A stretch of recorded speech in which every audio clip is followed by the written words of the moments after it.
आज हम ISI 2023 का रियल एनालिसिस का एक क्वेश्चन देखने वाले हैं। चलिए देखते हैं कि हमारा क्वेश्चन क्या है। हमको क्वेश्चन में एक फंक्शन गिवन है जो कि दो कंडीशंस को सेटिस्फाई करता है। तो what are we given? We are given a function which is a mapping from R to R and it satisfies two conditions. पहला कंडीशन क्या है?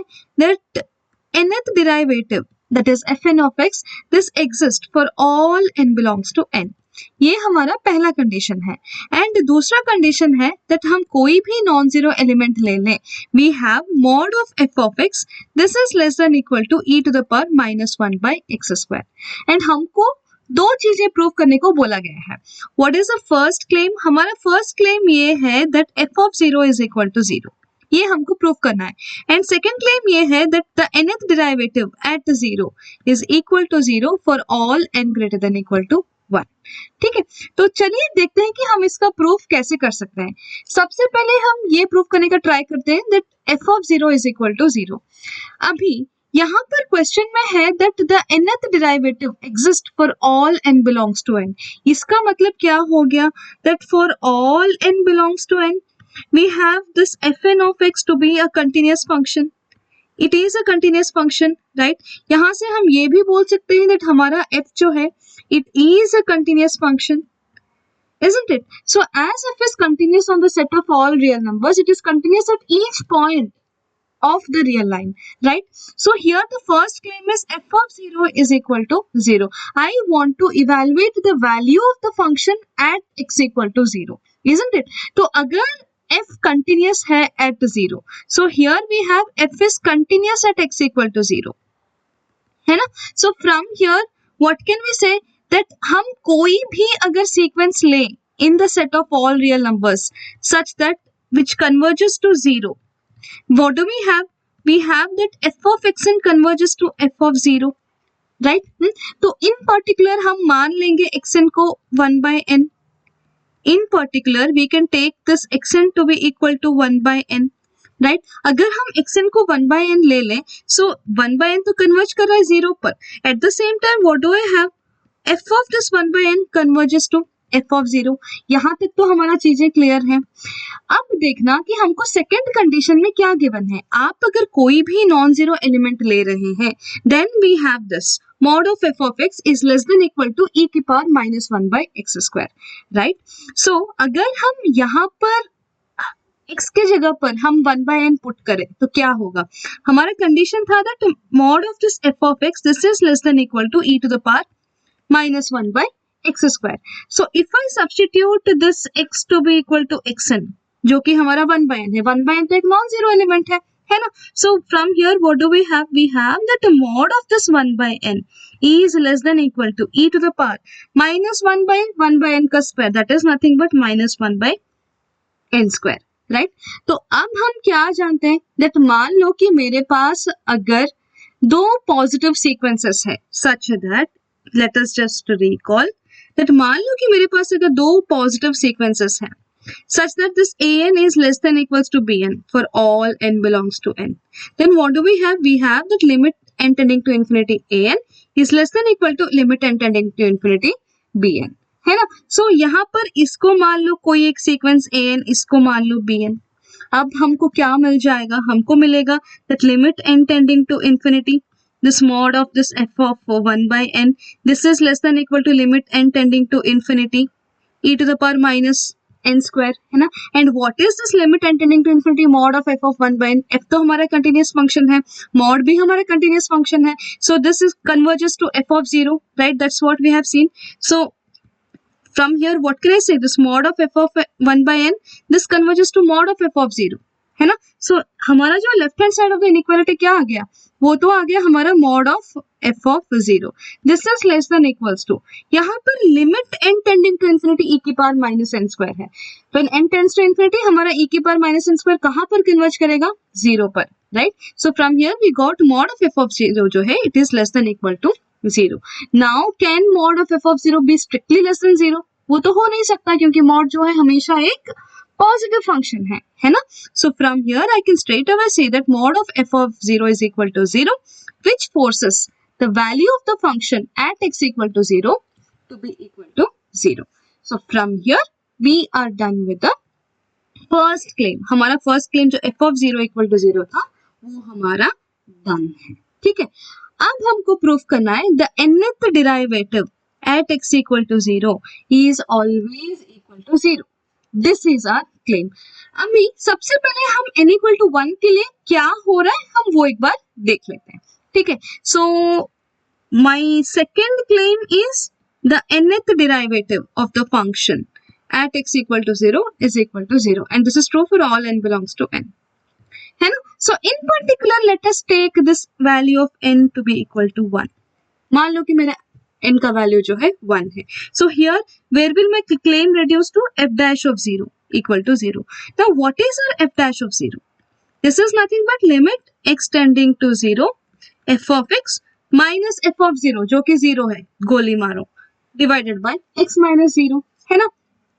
अब आप देखना कि हमारा जो limit extending to 0 of this f of x है, अगर हम इसका मॉड लें, so if I work with the modulus of this mod of f of x divided by x, so ये क्या हो जाएगा, this is less than equals to e की power minus 1 by x square divided by x, क्योंकि हमारा mod of f of x क्या है, mod of f of x is less than equal to e की power minus 1 by x square है, right? So here we have that mod of this f of x by x जो है, it is less than equals to e की power minus 1 by x square divided by x, and ये तो हमारा एक positive function है, right? तो अब आप देखना कि अगर हम लिमिट एक्सटेंडिंग टू 0, यही तो हमको चाहिए, अगर हम limit extending to 0 of this function अगर हम ले तो क्या आएगा.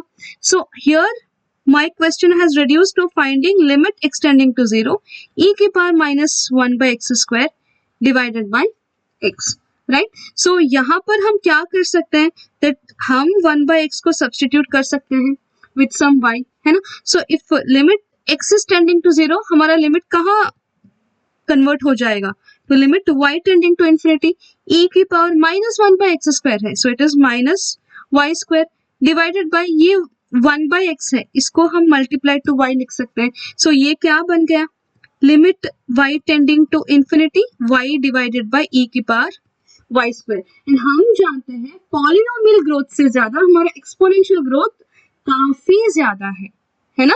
सो फ्रॉम हियर ये क्या बन गया, this limit converges to 0, right? तो when I take limit extending to 0 on all the sides, here I am using the sandwich theorem, right? So from here I can say that limit extending to 0, हमारा mod f of x by x जो है, this is equal to 0. So that will force my mod f dash of 0 to be equal to 0. That in turns f dash of 0 to be equal to 0. है ना? अभी हम n equals to 1 के लिए हम proof कर दिए हैं. अब n equal to 2 की बारी है. अगर हम n equal to 2 अगर हम ले, so we have to prove that f this double derivative at 0 equal to 0. Now what is this double derivative? हमारा जो double derivative at x equal to 0 है, ये क्या है, limit extending to 0 f dash of x minus this f dash of 0 divided by x minus 0. हम already देख चुके हैं दैट हमारा f dash of 0 का वैल्यू क्या है, ये तो हमारा 0 हो गया ना. So from here we got limit extending to 0 f dash of x divided by x, right?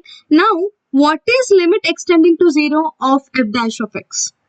हमारा f dash of x जो है वो भी एक कंटिन्यूअस फंक्शन है, क्योंकि हमारा nth डेरिवेटिव जो है it exist for all n belongs to n, right? So हमारा जो न्यूमरेटर में जो फंक्शन है f dash of x, that is also a continuous function, right?